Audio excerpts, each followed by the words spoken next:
Tere õhtust kõigile! Minu nimi on Rudolf Kasper ja tere tulemast 19. Power Estonia laivi. Enne kui ma tutvustan meie tänast väga lahedat ja väga huvitava tegevusvaldkonnaga inimest, siis ma räägiksin natukene nendele inimestele, kes pole enne meie kanalile sattunud, mis need laivid endast kujutavad. Nimelt Power Estonia kogukond koondab erinevaid tegevusi, millest üheks on siis need laivid. Ja nende laivide eesmärk on inspireerida ja kõnetada erinevaid Eestimaa inimesi, et nad jääksid kindlaks sellele, mida nad südames tegelikult tahavad teha või leiaksid julguselt hakata tegema seda, mida nad südames tahavad teha. Ja lisaks sellele me korraldame Power Estoniaga erinevaid offline ja online üritusi, mille eesmärk on luua samamoodi sellist kogukonda, kus siis julgustada inimesi enda eesmärki ja unistusi ellu viima. Aga nüüd meie tänase ägeda esineja juurde. Markus, kas sa oled meiega? Jaa, olen. Tere. Super. Võib-olla sa saad ise algul natuke rääkida enda sissejuhatuseks, et mina juba tean sinust päris palju ja mul on palju huvitavaid küsimusi, aga võib-olla saad algul ise rääkida, et kes sa oled, kust sa tuled ja mille kõigega sa tegeled? Jaa, mingil. Mina olen Markus. Ma olen pärit Laagrist. Ma olen õppinud psühholoogiat. Töötan tugiisikuna. Kirjutan raamatuid, lühijutte. Mis ma veel teen? Mängin lauamänge, arvutimänge, rattaga sõitmas selliseid tavalisi asju ka. Super, tugiisik, psühholoogiat õppinud ja lühijutt ehk siis kirjanik. Vau. See on tegelikult, ma lähen võib-olla kõikide nende kohta, ma natuke küsin lähemalt. Aga kuna ma tean, et kirjutanud oled sa juba pikalt, siis selle konkreetse hobi kohta ma küsiksin seda, et kuidas sa jõudsid selleni, et kuidas sa tundsid, et ma nüüd hakkaks kirjutama? Ausalt, ma ise päris hästi ei mäleta. Pigem ma olen nagu kuulnud, et ma väike olin. Siis mu vanemad näitasid mulle hästi palju loomafilme, sest nad ei tahtnud, et ma hakkasin vaatama kohe mingeid püssi- ja peksufilme ja sellele lainele läheksin. Ja siis ajapikku, kuna ma vaatasin nii palju loomafilme, siis hakkasin loomi joonistama ja ise loomi välja mõtlema. Ja mul tekkis mingi hulk enda välja mõeldud loomi. Ma olin mingi, ma ei tea, 3 äkki, midagi jõukest 2. Need ei olnud väga kõrgkvaliteediga joonistused ega midagi. Aga samal ajal olid mul ka kodus jänesi jutta ja 2 melisiga, Pigi, Vigi ja Riin. Ja mulle meeldis kangesti nendega mängida ja tõenäoliselt ma ikka mängisin mingisugune lugusid läbi nendega. Ja mu ema hakkas mulle jutustama, unejutuks või niisama meelelahutuses mingid lugusid, kus minu lemmikloomad ja minu väljamõeldud loomad nagu koos mingitel seiklustel käisid midagi tegid. Ja ma arvan, et ma sain sellest inspiratsiooni ja hakkasin ise ka midagi kirja panema. See, mis ma alguses kirja panin, see oli väga algeline. Mul on üks tekst alles ja see on sellised lihtlaused, et mingi Sämsa läks tuppa, Vigi läks õue ja see on kirjutatud rasvakriibiga valgele paberile.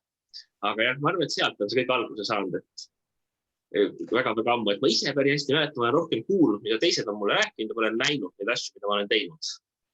See on päris äge, ma mõtlen just selle peale, et kui sa ükspäev oled kuulus kirjanik, keda kõik maailmas loevad ja siis sul on olemas siuke tekst, et näed, minu esimene nagu enda isiklik kirjutis on ja siis on see rasvakriitidega seal valgel paberil. Et ma arvan, et see on väga inspireeriv ja väga äge algus. Aga enne kui me lähme selle teemaga nagu rohkem detailsemaks, kuna ma kindlasti tahan rohkem küsida just selle kirjutamise kohta, siis sa tõid siin välja ka teisi asju, et sa näiteks täna oled tugiisik. Et mis see näiteks tugiisiku töö täpselt on, mida sa täpselt teed ja kuidas sa selleni jõudsid? Tugiisiku tööni ma jõudsin läbi oma psühholoogia õpingute, kuna ma töötan selles kohas nagu Tallinna Perekeskus ja kui ma psühholoogiat õppisin, siis meil oli üks hästi äge lektor Margus Laurik, kes käis Tallinna Perekeskust üle loenguid andmas. Ja siis, kui ma sain teada, et seal samas kohas, kus tema töötab, saaks ka mina peale ülikooli kohe tööle minna tugiisikuna, siis ma mõtlesin, ma tahaks seda kindlasti teha. Aga tugiisiku töö ise, ma ütleks, et ma olen nagu hästi vaikne abiõpetaja, kes tegeleb ühe lapsega, kas siis koolis või koolist väljas, rohkem koolis. Aga ma aitan ühte erivajaduste last, aitan tal koolis mingite kindlate asjadega, mis on tema jaoks keerulised toime tulla ja toetada tema õpinguid põhimõtteliselt. Siin me juba jõuame selleni, et vaata, et on nagu erinevaid valdkondi, mida saab elus teha, aga ma arvan, et kui me võtame just nagu näiteks ka tugiisiku, siis see läheb kindlasti nagu ka meditsiinipersonali alla, kes nagu ütleme, sa ei saa teha niisugust asja, kui sul päriselt nagu ei meeldi inimest aitab. Ma arvan, et see on ka päris äge, et seesama su kutsumus on asi, mis sa teed, et sellega sa aitad inimesi. Aga siin sa mainisid psühholoogiat ka, et kuidas sa üldse psühholoogiani jõudsid ja kuidas sa selle teekonna enda jaoks leidsid, et ma mõtlen, et psühholoogia ja nagu kirjutamine, nad ei ole tingimata omavahel seotud või on? No psühholoogiani ma jõudsin niimoodi, et gümnaasiumi lõpus ma mõtlesin, et ma lähen kutsekooli õpin kokaks, sest mul on vaja kirjutamise kõrvalt mingit asja, millega nagu elatist teenida. Aga siis mu ema ütles mulle, et mis sa kohe sinna kutsekooli ikka lähed, et seal pärast seda on kohe töö ja tööd jõuad nagu nii terve elu teha, et mine käi ülikoolis ka. Siis mõtlesin, et okei, et kandideeriks. Ma kandideerisin tegelikult 2 kohta psühholoogiasse ja inglise keelde. Inglise keelde ma sain Tartus sellepärast sisse, et mul head eksami tulevad inglise keeles. Aga Tallinnasse ja Tartusse psühholoogiasse kandideerisin ka. Sain Tallinnasse enne sisse ja siis minu tüdruksõber sai ka Tallinnasse sisse ja ma mõtlesin, et ma lähen Tallinnasse psühholoogiat õppima, sest see tundus ka siuke äge asi. Ma mõtlesin, et nagu tahaks õppida midagi sellist, nagu, kus ma saan pärast teha mingit toredat tööd, kus ma inimesi aidata. Ja võiks õppida ka midagi sellist, mis aitas mu kirjutamisele mingil viisil kaasa. Ja siis ma otsustasin psühholoogia kasuks. Väga lahe. Ja see on kindlasti, mulle meeldib, siit jällegi tuleb see sõnum välja, et lisaks sellele, et sa enda eesmärk hästad ellu, et ongi, et kuidagi ka teisi aidata. Mulle meeldivad need punktid ja need mõtted. Aga psühholoogia, see on tõesti, no ma arvan, et see on väga huvitaval ajal, et saab tõesti ükskõik millega seda ühendada. Aga nüüd, kui me rääkisime ka sellest, et sa valisid oma erialaga selle järgi, et see oleks nagu kirjutamise ümber ja nii edasi, et sa saaks seda teha, et kas me võime öelda, et nagu sinu see kutsumus on kirjutamine või see raamatute lühijuttude kirjutamine? Ma arvan küll, et see on pigem selline nagu elutöö tõenäoliselt. Seda ma saan teha nagu, põhimõtteliselt nii kaua, kuni ma ära suren, sellepärast, et või nii seniilseks jään, et ma enam kirjutada ei suuda. Nagu keegi ei saa mind takistada, nii kaua, kui mul on kas arvuti või nagu paber ja pliiats. Väga mingeid piiranguid ei saa ka peale panna, sest see on suhteliselt iseendast sõltuv töö. Aga mis on see, mis sulle nagu kõige rohkem selle kirjutamise juures meeldib? Ma mõtlen, et kogu selle nagu kirjanikuks olemist, nagu sa ütlesid, et sa peadki praegusel hetkel veel tegelema selle kõrvalt muu tööga, et sa ei saa olla nagu täiskohaga kirjanik. Et mis on su see nagu motivaator või mis asi see on, et nagu mis sulle selle kirjutamise juures meeldib kõige rohkem, et mis sul tekitab seda kirge või seda kutsumust, et ma saan seda teha? No, ma mõtlen, võib-olla lõpp-produkti puhul meeldib mulle see, et kui inimesed loevad, et siis ma tahaks, et tekst paneks neid mingit moodi mõtlema, sellepärast mulle meeldib kirjutada näiteks ühe loo nagu kuskile telgitagustesse veel teine lugu, mille siis väga tähelepanelik inimene sealt üles leiab või mingeid siukseid salajasi lisavihjeid, mis annavad loole nagu lisatähenduse. Aga kirjutamise protsessi puhul ma arvan, et kõige rohkem meeldib mulle tegelaste tegemine ja sündmustike, mitte isegi välja mõtlemine, vaid nagu sündmustike kirjutamine, just selliste põnevate kohtade kirjutamine meeldib mulle kõige rohkem ja selline tegelaste emotsioonidesse ise sisse elamine, sest see on ka hästi põnev kogemus.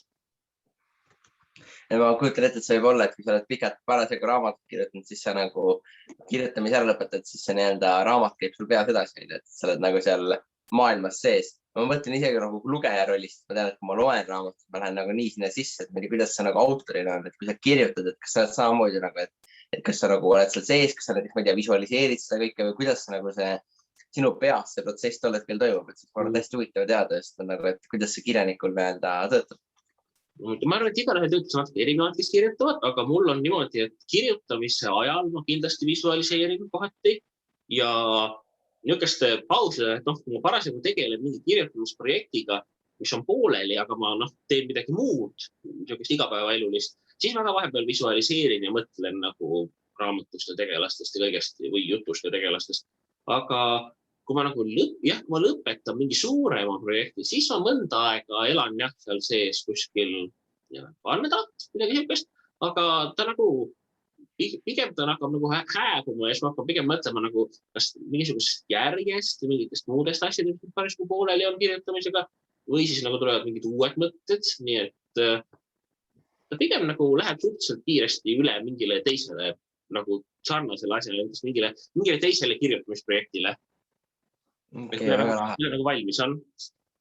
Aga siin on nagu neid häid tehnilisi nippe võib-olla ka sellele meie potentsiaalsele kuulajale, kes täna võib-olla kuulab meid ja mõtleb, et et tahaks kirjanik olla.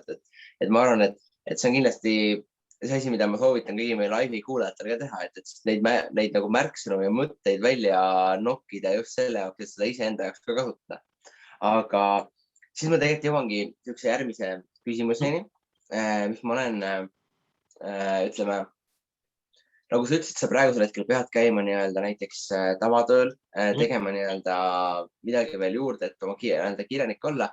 Aga kas su eesmärk või tahe on olla see, et sa ükspäev oled täiskohaga kirjanik? Et kui sul oleks täna see võimalus, et sa saaksid ainult kirjutama jääda, et kas sa võtaksid selle või sa tahad ka teha muid asju? Mulle tegelikult minu tavatöö praegu väga meeldib, nii et ma hea teeksin seda sellepärast, et see on kuidagi, ma olen avastanud kuidagi, et kui ma muid asju kõrvale ei tee ja ainult kirjutada proovin, siis ma kipun olema vähem produktiivne, sest siis läheb kuidagi mingite vaba aja tegevuste peale rohkem aega. Aga kui ma teen kõrvalt teist tööd ka ja siis tuleb mingi kirjutamissjuke tuhin peale või hoog peale, siis on kuidagi lihtsam ennast kirjutamisele keskenduma panna, sellepärast et sul on mingi kindel limiteeritud aeg. Ja mille jooksul saad kirjutada, et muidu on tööl vaja käia ja mingi muid asju teha. Aga selleks sul on üks kindel aeg, kui sa saad kirjutada, siis tahad sellest nagu maksimumi võtta. Et ma üldiselt, ma arvan, et ma olen produktiivsem, kui ma käin kirjutamise kõrvalt tööl ka. See on väga hea mõte, et sinna ma tean, et kuna paljud meie esinejad on olnud ettevõtjad ja siis on ka need, kes on alustanud tavatöö kõrvalt ja võime öelda, et ka kirjutamine on tegelikult ettevõtmine. Ja siis on samal ajal nagu kuulad neid erinevaid inimesi, kes siis on alustanud enda ettevõtlusega või siis ettevõtmistega ja kõik räägivad sellest, et nad teevad seda teiste asjade kõrvalt, et hoidagi, et neil oleks fookus ja kõik asjad, nad tunnevad võib-olla isegi algul rõõmu, et nad saavad seda teha lisaks oma tavatööle. Ja siis samal ajal on hästi palju inimesi, kes räägivad, et ma tahaks alustada näiteks kirjutamisega või näiteks ongi raamatu kirjutamisega või siis ettevõtlusega, ükskõik millega. Aga ma ei saa, sest ma käin tavatööl ja mul on kogu aeg kinni. Et ma arvan, et siit on ka kõigile üks hea mõte, hea punkt, et mis on nagu ka täiesti, sa võid ise kinnitada, me ei ole vastuseid eelnevalt kokku leppinud, sa vastad nii, nagu sa ise õigeks pead, aga nagu need mingid asjad nagu nende inimeste puhul, kes teevad seda, mida nad armastavad, nagu haakuvad, need punktid on samad. Et ma arvan, et see on jälle üks äge võte, mis ma siit vähemalt ise endale juba ka võtsin. Et see on lahe, et kui sul on nagu mingi ajaline limiit, et sa võtad selle fookuse, sa oled nagu efektiivsem. Aga kirjanikuks olemine sellega, kas sul on olnud ka niisugust kokkupuudet, et mõned inimesed sulle ütlevad, et mis sa ikka kirjutad või kas ma ei tea, kas endale päris tööd ei taha leida või nagu, et see on nagu mingi selline asi. Ma tean, et paljudel inimestel, kes hakkavad tegelema niisuguse loomingulise karjääriga, näiteks fotograafid ka või muusikud, see on samamoodi, et paljud tuttavad asjad üritavad neid tagasi hoida. Kas sul on ka olnud seda kogemust ja kui on olnud, siis kuidas sa oled end nagu õigel teel hoidnud? Ma mõtlen, perekonna ja sõprade poolt kindlasti ei ole, et nemad on nagu, mu vanemad on pigem vaimustuses sellest, ma kirjutan, et vaata ikka äge, kui mingi 3-aastane laps mingi asju kirjutab või mingi 5-aastane, et vaata kui tubli, et siis nad on pigem julgustanud seda. Sõbrad on pigem nagu lugenud ja huvi tundnud. Üks inimene on olnud, vahel kohtud ühe huvitava inimesega, ta otseselt ei tahtnud, et ma nagu arvan, et see, et ma kirjutamine on nagu siuke ajaraiskumine, aga ta arvas, et ma võiksin kirjutada mingit raamatut, mille tema on välja mõeldud, aga mulle see väga ei sobinud. Mida see täpselt tähendab, et sa kirjutaksid raamatut, mida tema on välja mõeldud? Ta sulle mõtleid? Ma ei saa päris aru, ma päris ei saanud aru, sest ma väga pikalt ei rääkinud sellest, aga nagu nii palju, kui ma nagu aru sain, siis tal oli mingi raamatu mõte ja ta tahtis, et mina kirjutasin selle tema eest valmis. Okei, aga nüüd see, ütleme, võib-olla nagu enda poolt, ma mõtlen, et noh, et kirjanikuna sul ei saa ju nagu, ütleme, kiireid tulemusi oodata. Ma mõtlen, et see ei ole ju päris niimoodi, et ma nüüd täna, ütleme, räägin siin sinuga siin laivis, saan inspiratsiooni, me paneme kaamerad kinni ja mina hakkan raamatut kirjutan, ma ei tea, kuu ajaga raamatu valmis, annan trükki ja ongi uus tulevane Harry Potter ja olen kuulus rahvusvaheline kirjanik, et see vist päris nii ei käi. No, sa vabalt võid hakata kohe kirjutama ja ma arvan, et kui sa olened pikka raamatust tahad, et kui sa kõvasti pingutad ja kuskil, ma ei tea, 8-9 tundi paned päevas raamatu alla, siis nagu sa saad kuu ajaga valmis küll. Ma ei tea, kas just järgmine Harry Potter tuleb, sellepärast, et tõenäoliselt sul on natuke vähe aega, et asju läbi mõelda. Ja seal võib tulla mingeid nagu kirjutamise tehnilisi muresid ja õige kiri on seal tõenäoliselt kohutav, sellepärast, et mul on ka nii, et ma ise pean vaatama üle, siis mu elukaaslane, kes on keeletoimetaja, tema vaatab selle üle ja siis ta vaatab selle vahel veel korra üle, et see on siuke pikk protsess, mis on nagu lisaks kirjutamisele endale on ka igasuguseid, muid asju, näiteks kõigepealt oleks, eriti hea oleks, kui kõigepealt oleks mõte, millest sa tahad kirjutada, kas mingisugune sündmus või mingisugune tegelased, eriti hea, kui oleks mõlemad ja mingisugune ülevaade sellest, kuidas lugu kulgeb ja mingisugune võib-olla mingi peatükkide nimekiri või mingisuguste tähtsamate sündmuste nimekiri vähemalt, et see, mis sa kirjutada, et see oleks ikka huvitav, et midagi toimuks, et ei tegiks selliseid pikki auke sisse, kus nagu mitte midagi ei toimu, aga lihtsalt nagu sa kirjutad sellepärast, sa pead jõudma järgmise peatükki näiteks.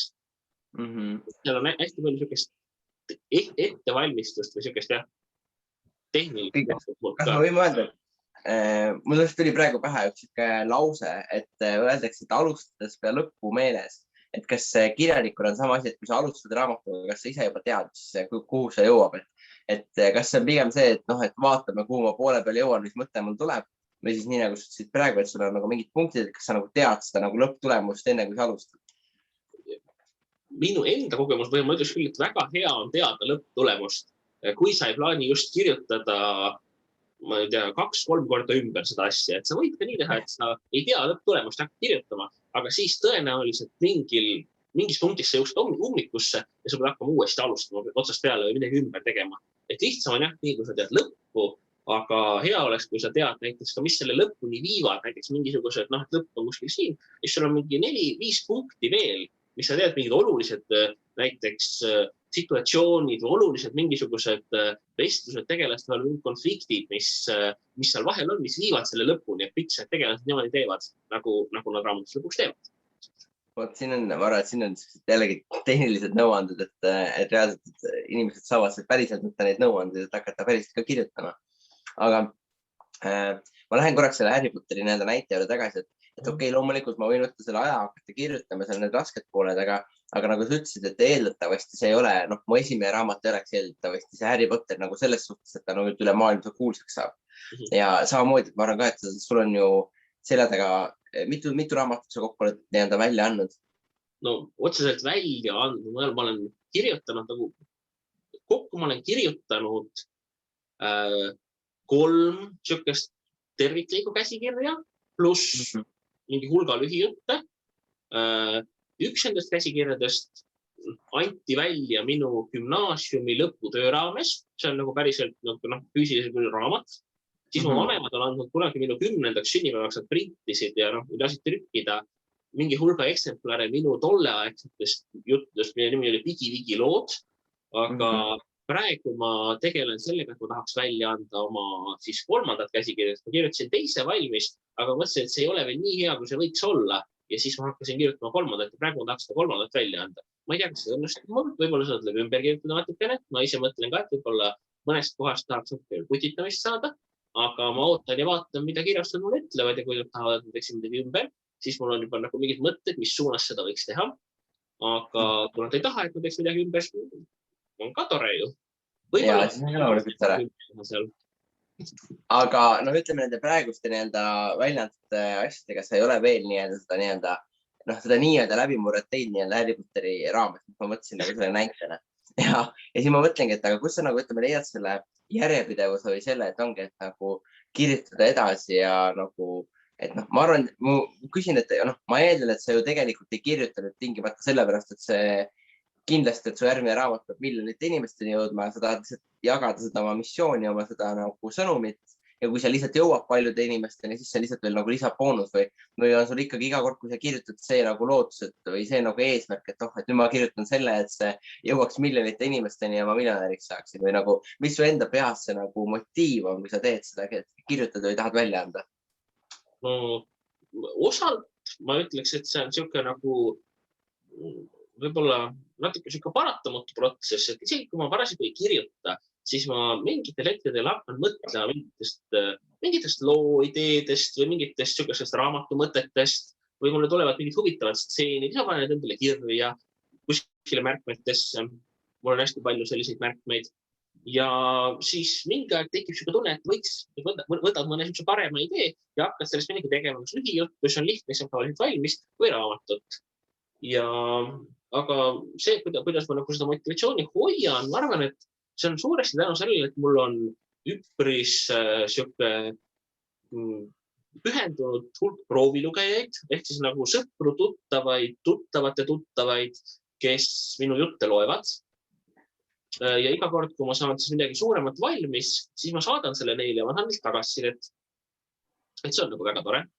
Ja see ongi põhiline, et mulle väga meeldib see, et ma tahaks teada, mida inimesed sellest arvasid ja kuidas neile meeldis ja mis mõtteid see tekitas ja kas see tekitas küsimusi ja kas neil tekkis mingisuguseid teooriaid selle nagu sisu kohta. Et ma arvan, et see on põhiliselt see, et mulle meeldib saada erinevat sorti tagasisidet oma hetkeliselt publikult. Väga hea, siin on jällegi, ma küll mingil määral enda filtriga loomulikult neid teabeid võtan. Aga mis ma tahan öelda on see, et sa ütlesid praegu ka, et sõbrad ja kes loevad, aga et see on nagu toetav keskkond, et ma või nagu ütleme toetav sõpruskond või ümbruskond, et sa piiritled nende inimestega, kes toetavad ja julgustavad sind. Ma võime seda nii ka ju sõnastada mingil määral. Et see ma arvan. Ma mõtlesin, see on ka kindlasti, et nagu kui ma kirjutan, siis see kirjutamise protsessi see on tore, nagu ikka mõtlen, et nagu lugu saab valmis, et nagu mis ma seal nagu, mitte otseselt, mis ma öelda tahan, aga mis need tegelased seal läbi teevad kõik ja kuidas see lugejale tunduda võib ja alati ma mõtlen ka seda, et tahaks panna lugeja mõtlema, sest ma ei mäleta, kus ma seda kuulsin, aga kuskil keegi kas kirjutas või ütles, et raamatud peaksid panema lugeja mõtlema ja minu jaoks on see nagu hästi tähtis, et sellepärast ma proovin oma raamatusse panna ka natuke keerukust või mingisuguseid peidetud detaile, et just, et lugeja mõtleks või siis mingisugust väga-väga õrna temaatika. Ma ei ole suur temaatika inimene, ma nagu ei taha otseselt mingit suurt sõnumit öelda, aga võib-olla ma nagu ühte lühijuttu panen natukene mingit ühte teemat ja ühte raamatusse panen natuke teist teemat, et siis seal oleks nagu midagi selle teksti nagu otse meelelahutusväärtuse all oleks veel midagi. Okei. Mul see on jälle häid mõtted, aga mul tekkis siin vahepeal üks küsimus ka, et kuna sa oled just vaata ütleme, fantaasiakirjanduse baasile, nagu sa ütlesid, sa mõtled ise kõik asju välja, sa oled neid tegelasi ja nagu maailmaid isegi välja mõelnud. Et kui kaugele sellega läinud oled, kas sa oled täitsa ka mingit keeli välja mõelnud või nagu, et mõtled, kui suureks oled selle nagu enda maailmaga läinud või kui detailseks sa proovid nende asjadega minna? Ma ütlesin, et oleneb täiesti olukorrast. Ma olen mõelnud välja jupikesi keeltest, kindlasti mitte terveid keeli, pigem nagu sellist, mul on ühe keele selline üldgrammatika ja ma ei tea, mingi 13 A4 sõnu, millega saab teha selliseid väga lihtsaid lauseid, mida ma just raamatu jaoks kasutan. Ma olen kaarte joonistanud, linnaplaane olen joonistanud, mitte et linnaplaanid mul väga hästi välja tulnud, kaardid tulevad paremini välja, ma olen rohkem teinud. Ma olen mõelnud välja nagu selles maailmas mängitavaid laumamänge, mingeid valitsussüsteeme, nagu see täiesti oleneb, kui kaugel ma olen läinud, et näiteks ma olen mõelnud välja ka selle oma põhilise fantaasia maailma jaoks seal kasutatavad ennustuskaardid ka, sellepärast, et mul millegi pärast on, mul ühes jutus oli neid vaja. Väga lahe. väga lahe, ma sain, mul iga su vastusega tekib uued 10 küsimust, aga kuna meil on piiritletud aeg, siis me peame vaikselt, ma pean nii-öelda edasi liikuma, aga tõesti, ma arvan, et siin on nagu seda näha, et kui sa räägid kirjutamisest, et sul on see sära silmis ja sa teed seda, mis sulle nagu tõsiselt meeldib. Aga jah, et ei valeta su pilk, on ju, et see on niimoodi. Aga järgmine küsimus, mis ma sult küsin, on tegelikult natuke laiem ja kirjandusest ja kirjutamisest juba nagu väljapool. Aga see küsimus on huvitav sellepärast, et ma olen seda küsinud kõikidelt meie laivi esinejatelt. Ja ma selle küsimuse mõtte sain siis tulenevalt sellest, et no lihtsalt ma räägin selle tagatausta ära. Et kuna meie laivides niimoodi, kui me siin räägime, kui meie kuulajad vaatavad, siis tihtipeale jääb inimestele mulje, et näed, et okei, et see Markus ja et tema oskab, tema saab, on ju, et tema kuskilt leiab jõudu, et käia tööl ja samal ajal kirjutada, on ju, ja tema kuskilt leiab neid mingeid mõtteid ja asju. Ja no teiste esinejatega ka, eks siis alati jääb nagu sihuke mulje, et kui inimene esineb kuskil, siis ta on nagu ideaalne ja ta kunagi ühtegi viga ega midagi ei tee. Ja et meie kuulajad saaksid ka aru, noh, me tegelikult ju teame, et me ei ole üldse ideaalsed ja meil on enda probleemid ja asjad ka, siis sellest tulenevalt on ka see küsimus. Ja küsimus on siis see, et kas on mingeid asju, mida sa tead, et peaksid tegema, et areneda ja kasvada veelgi rohkem, aga sa teadlikult nii-öelda või mitte teadlikult ei tee, on kuidagi mingi mugavustsoon on ees või lihtsalt ongi, et noh, vahepeal ei viitsi või midagi. Et kas sul on ka nagu mingeid asju, kus sa tegelikult tunneksid, et võtta, et ma tegelikult saaksin paremini, ma peaksin rohkem vaeva nägema, ma peaksin seda tegema, aga kuidagi oled teadlikult seda edasi lükanud? No kirjutamis on alati see, et alati peaks rohkem kirjutama. Ideaalne oleks see, kui sa kirjutaksid võimalikult palju. Et nagu paratamatult tulevad mingid vaba aja tegevused või lihtsalt mingisugune olelemine ette sellele, et kirjutamine poole. Mul on praegu ka üks poolik lühijutt arvutis, mida on äkki 1,5 lehekülge valmis ja mille ma võiksin valmis kirjutada. Aga ma olen seda edasi lükanud sellepärast, et ma just enne seda sain valmis 5 lühijuttu ja veebruaris ma sain valmis raamatu, mida ma parandasin ja sellega tegelesin. Nii et siis on nagu tunne, et mingi hulk asju on valmis. Ja noh, siis ei ole nii suurt motivatsiooni kirjutada. Ja mul on ka raamat pooleli praegu, kus mul on sisu välja mõeldud, tegelased on välja mõeldud, need kavapunktid on välja mõeldud ja noh, maailm muidugi sinna ümber ja kõik see, aga see on mul ka pooleli sellepärast, et ma jooksin ühe peatüki otsa, mis mul nii hästi välja ei tulnud, ma kustutasin selle ära, aga ma ei ole seda uuesti alustanud, nii nagu ma selle siis jälle nagu taas elustasin selle peatükki. Ja kindlasti peaks rohkem õppima õige keelt, ma arvan, peaks rohkem lugema. Et nagu sellised asjad, mis kohati võivad olla ka meelelahutuslikud, aga milleks sa pead ikka mingil määral pingutama. Ma näiteks just paar nädalat tagasi otsisin oma kodust üles, ma sain teada, et mul on see värsi vormis Kalevipoeg, ma hakkasin seda lugema. Sest ma mõtlesin, et ma ei ole seda kunagi lugenud, aga kuna minu lühijutud toetuvad veidi hästi natukene Eesti mütoloogiale, siis ma mõtlesin, et peaks lugema läbi rahvuseepose korralikult. Ma olen tõenäoliselt põhikoolis olen lugenud seda mitte värsivormis versiooni. Et peaks sellega läbi lugema, et siis oleks nagu sellest maailmast veel parem pilt ja saaks seda Eesti mütoloogiat sinna võib-olla veel natukene juurde panna. Need on väga head punktid, nagu mõtlesin, et see on väga hea, et sa nüüd välja tõid, et ongi rääkida ka sellest poolest, vaata, mida ei ole veel jõudnud teha ja peaks tegema. Et jällegi taaskord inimesed, kes kuulavad, me ei ole ideaalsed ja tähtis on lihtsalt see, et sa hakkad tegutsema, et sa hakkad midagi tegema ja küll sa jõuad neid asju paremaks saada ja alati kunagi me ei ole ideaalsed. Aga kui me võtame kogu su teekonna, see on ka laiem, et võime ka psühholoogia valdkond ja kõike seda kõnetada, et see, kui sa täna nagu üks elutee sa valinud oled, kas sellel on nagu olnud mingid raamatuid või mingid podcast'e või mingid inimesi, kes on sind väga inspireerinud või kõnetanud või aidanud just nagu valida selle suuna, mis sa oled valinud? Ma arvan, et mida väiksem ma olin, seda rohkem oli see inimene mu ema, sest tema nagu ta ise tegeles ka vist noorena mingite loovasjadega ja tema nagu innustas mind tegelema kirjutamise ja selliste loovate tegevustega.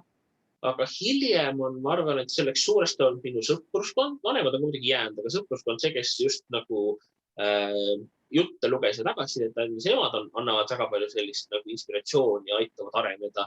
sest nende tagasiside on suuresti see, mille põhjalt ma teen näiteks raamatutele mingisuguseid muudatusi või leian neid kohti üles, kus ma peaksin arenema.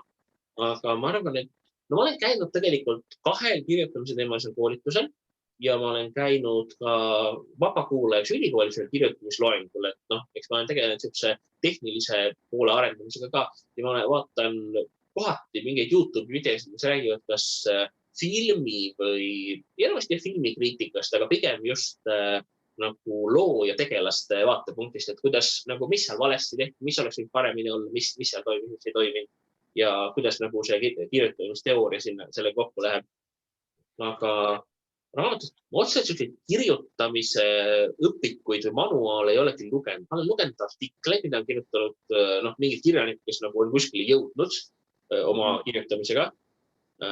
Ja nendest tõenäoliselt inspiratsiooni võtnud ja ma olen lugenud mingisuguseid kirjandust, ma ei öelnud, et on kirjandusteooriad, pigem nagu need on mingisugused kirjanikud on võtnud kätte ja kirjutanud üles, kuidas nemad oma kirjutamisprotsessiga tegelevad ja kuidas nad lähenevad sellele. Ma olen nagu neid lugenud.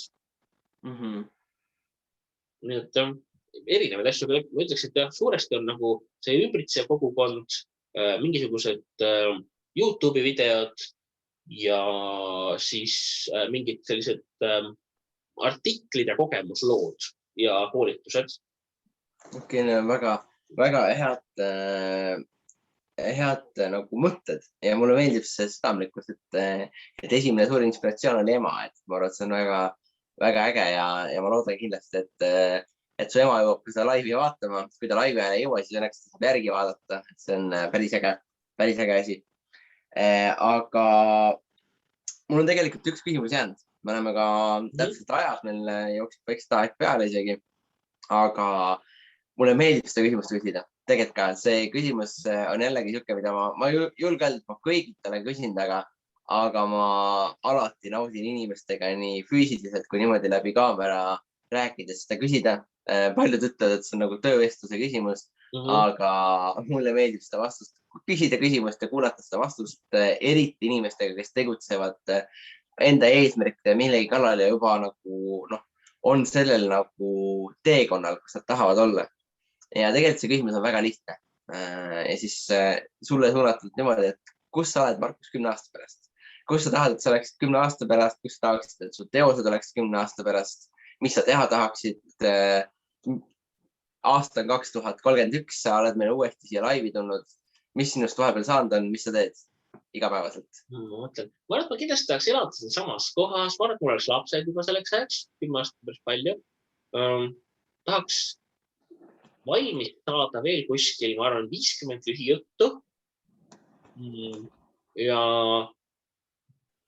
ma optimistlikult ütlen siis kuskil 8 raamatut, ma arvan, et siuke 1 raamat 1 aastaga või 1 raamat 1,5 aastaga oleks väga hea selline kirjutamisrütm, milles jääda. Praegu on ta mul küll natukene aeglasemalt tulnud, aga ma arvan, et siuke ütleme 8-6 raamatut võiks olla kindlasti selles välja antud.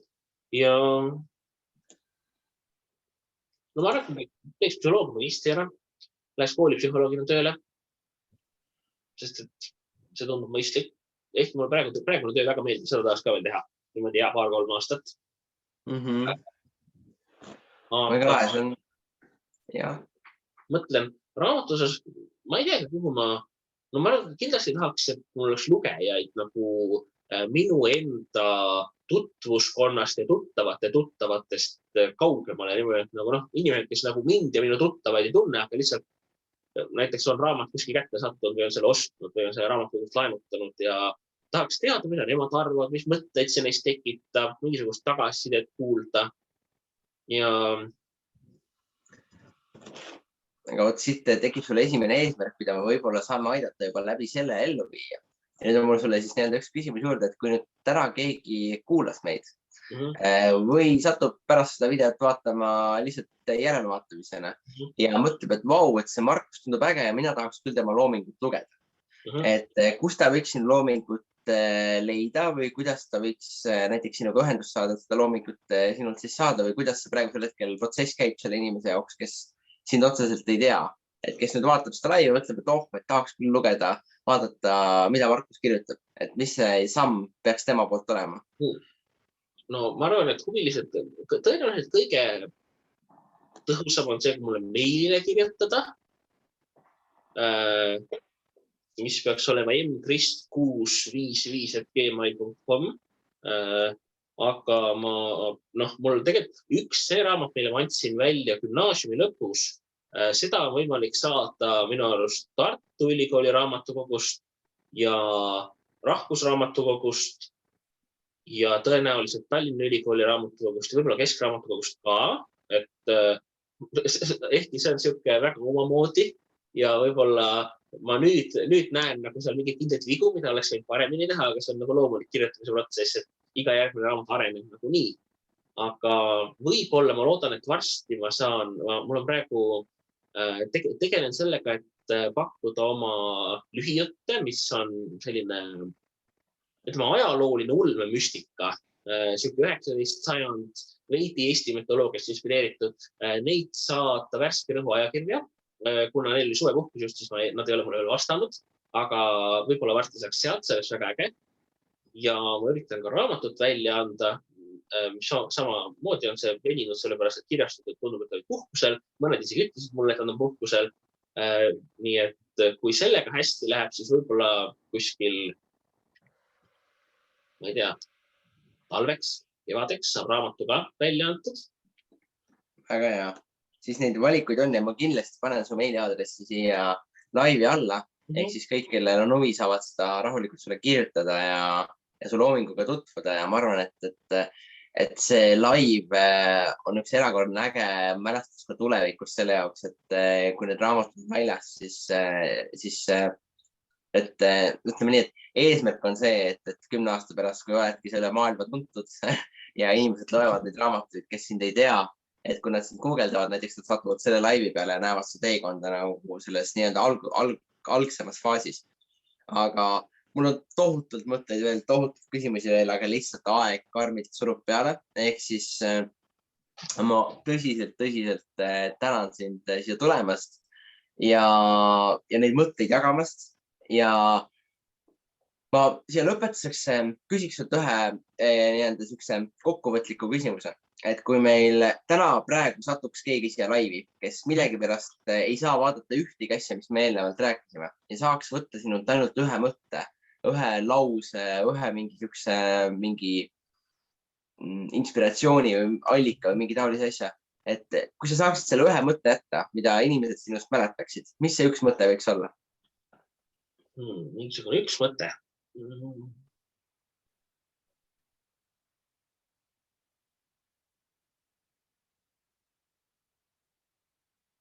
Ma arvan võib-olla, et see, et tee seda, mis sulle meeldib, sellepärast, et selle jaoks on sul kõige rohkem enda motivatsiooni ja tõenäoliselt kõige rohkem kogemust. Ja ma arvan, et põhimõtteliselt iga siuke tegevusvaldkond, olenevalt sellest, kas ta on hobi või ta on siuke töö või ta on siuke vahepealne asi, siis see annab elus midagi juurde, kas siis mingeid tehnilisi oskusi, mingeid teadmisi, et ma arvan, et ükskõik, millega inimene nagu tegeleda, millega ta tahab tegeleda, et see on tegelikult talle tõenäoliselt kasulik ka, kui see on siuke, olenevalt, kas see on hobitegevus, töötegevus, vahepealselt, et jah, et tee seda, mis sulle meeldib, et selleks sul on nagu nii kõige rohkem motivatsiooni ja kogemust. Super hea mõte, millega lõpetada ja super asi, mida ma kindlasti tahame kõigile enda kuulajatele öelda. Et see on, ma arvan, väga hea mõte, mida lõpetuseks jagada ja mida siit kaasa võtta. Aga aitäh sulle, Markus, tulemast. Aitäh kõigile meie kuulajatele siin taaskord kuulamast. Meie oleme oma järgmise laiviga juba täpselt nädala aja pärast samamoodi teisipäeva õhtul kell 7 siin järgmise inspireeriva esinejaga. Kui te veel ei jälgi meid YouTube'is või Facebookis või Instagramis, siis tehke seda, sest muidu te võite lihtsalt jääda ilma nendest laivide infost, võib-olla jääb kohe silma vahele või kui teid huvitavad ka need füüsilised ja online üritused, mida me korraldame, siis julgelt võta meiega ühendust. Aga aitäh sulle, Markus, tulemast ja ilusat õhtu jätku sulle. tšau. Aitäh, tšau.